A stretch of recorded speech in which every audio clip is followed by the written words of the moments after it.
Welcome back અને સમાચારમાં આગળ વાત કરીએ સુરતમાં ડેપ્યુટી કમિશનર સામે વિવાદિત નિવેદનોનો આક્ષેપ લગાવાયો છે। ડેપ્યુટી કમિશનર નિધિ સહાય સામે યુનિયન દ્વારા આરોપ લગાવાયા છે। કર્મચારીઓ બે પત્ની રાખે તેવું નિવેદન આપ્યાનો આરોપ લાગ્યો છે। યુનિયન સાથેની બેઠકમાં નિવેદન આપ્યાનો દાવો તેમણે કર્યો છે। તો ડેપ્યુટી કમિશનર નિધિ સહાય સામે કાર્યવાહી યુનિયનનો વિરોધ છે। કર્મચારીએ યુનિયને વિરોધ કર્યો છે।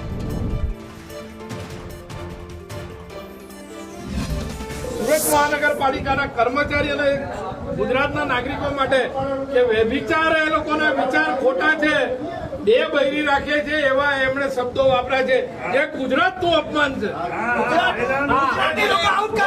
દરેક વ્યક્તિ દરેક લેડીઝોનું અપમાન છે અને કોર્પોરેશનનું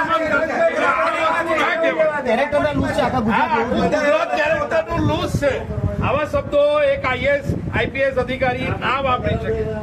સમાચાર પહોંચો કે નિધિ મેડમ ગુજરાત રાજ્યને કેરેક્ટર લેસ કહી છે, એની ફરિયાદ પહોંચાડો।